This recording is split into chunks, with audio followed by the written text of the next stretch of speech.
guys, it's Miss Vinian with Flip Video 4 for the Great Depression. Our essential question, how does the economic success or failure of America change American systems? And we're on our last couple learning targets, so this will be your last video. Learning Target 5.4, I can trace the impact of New Deal programs through the present. And Learning Target 5.5, I can discuss the opinions of the New Deal. Awesome, so we'll go ahead and jump right in. So we've been talking about Franklin D. Roosevelt, and the case of the Supreme Court comes next. So the Supreme Court is dominated by conservatives, which conservatives are going to be Republicans. And the FDR, Franklin D. Roosevelt, is not able to make appointments to the court. And this is the beginning, the honeymoon period with the court is over.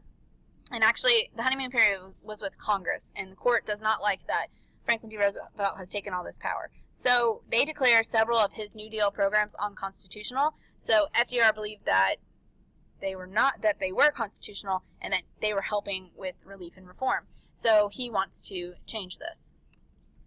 So what he does is he's determined to save his New Deal programs. So he introduces new legislation for revamping the Supreme Court.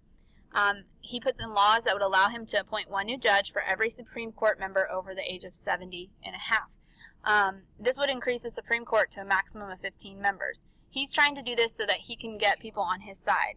And this is called court packing.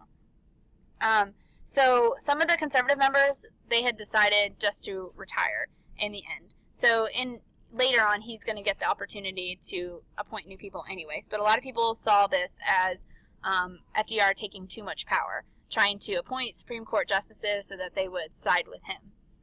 Okay, and this, like I said, it says on here, court packing battle ended as a draw. So this would be like a negative thing that people look at because he's targeting, when he says the age 70 and a half, he's targeting 6 of the conservative members who voted against New Deal legislation.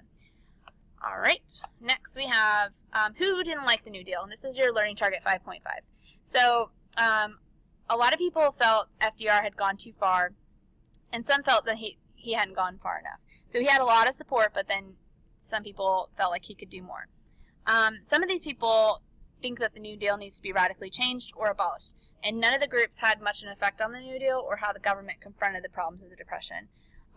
So some of these people, they were all concerned that America had lost its ideals and was becoming socialist, and they also said that the federal government had too much power. So we'll go through some of these. The first one is the American Liberty League, and they said that the New Deal had gone too far in trying to solve the problems of the Depression. They claimed that the Roosevelt administration was leading the country towards socialism because of FDR's wealthy background. They called him a traitor to his class. And so this is just one. So they disappeared by 1940. Basically, when World War II comes around, a lot of FDR's agitators go away. Another one is Huey Long. They call him the Kingfish. He's the governor of Louisiana. And they call him the Kingfish because it's based off of a popular radio and television series called Amos and Andy.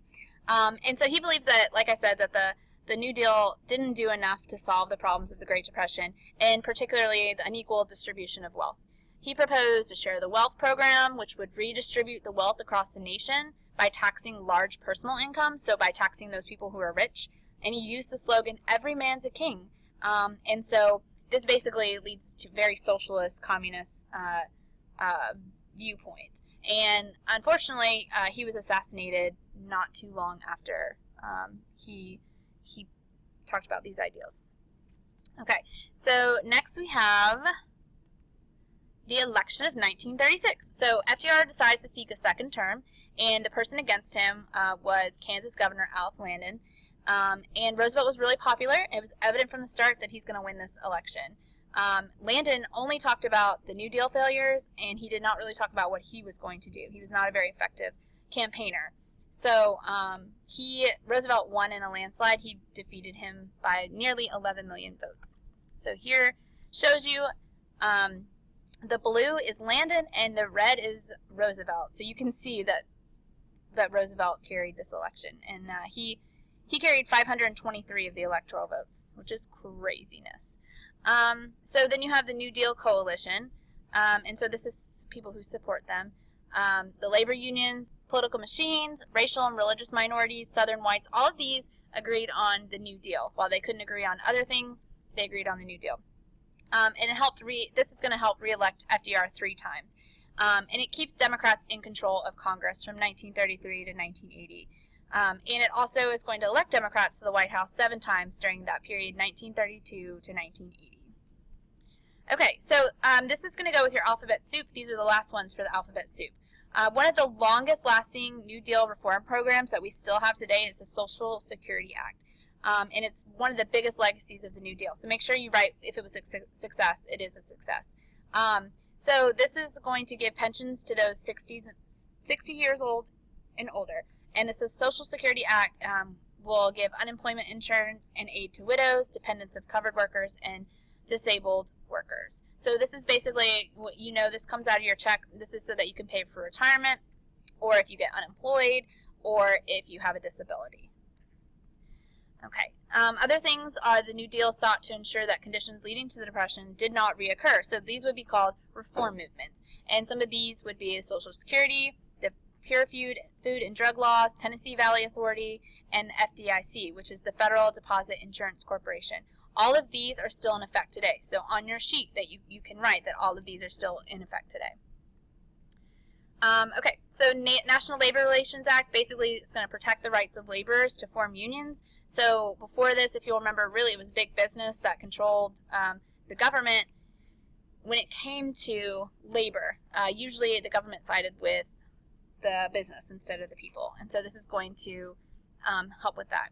Other things that it's going to guarantee a federal minimum wage, which is 25 cents per hour. So think about that as you're working at your job, and your minimum wage is $7.25. It guarantees overtime pay, time and a half, and it gets rid of child labor. So all of these things are really important to you, especially those of you who work. And I know some of you work overtime, and you get that time and a half. And so you can thank the Fair Labor Standards Act for that. Other things that are still around, Homeowners Loaner Corporation. This is low-interest loans for current homeowners. And the Federal Housing Authority, loans for home repair and new building projects. And then they also give low-cost public housing through the United States Housing Authority. And this is going to get rid of slum areas and build new housing complexes. The Food, Drug, and Cosmetic Act, this is going to be the FDA. We still have this around today. The FDA can enforce laws to set standards for and regulate quality of the food. And this is also going to control product advertisement. So if something is advertised, it actually has to do that instead of, before they could advertise whatever they want. Now there's limits on those things. And this one is also still around today. The New Deal, one of the big effects of the New Deal is that this is the beginning of the welfare state. Government became the overseer of citizens' welfare from the cradle to the grave. Many New Deal reform programs are still affecting our lives. So a lot of these are still around, like I said. Before this, the government did not really provide any assistance. So let me back up. In the Great Depression, the biggest thing is that before the Great Depression, the government did not help people if they lost their jobs or if they were unemployed. Okay, after it, the nation, the government will get involved and help with all of these programs that he came up with. That FDR and the Brain Trust came up with. All of these things are going to change our government over to more of a welfare state, which means that they're going to now help citizens when they need it. And the end of the New Deal, at the end, it's a recession and a jump in unemployment raised concerns about the New Deal. So even at the end of the New Deal, there's a huge rise in unemployment when a lot of these programs fell through. And remember, a lot of these programs didn't last. Several New Deal agencies continued into the early 40s, like the CCC. The CCC and the WPA continued into the 40s.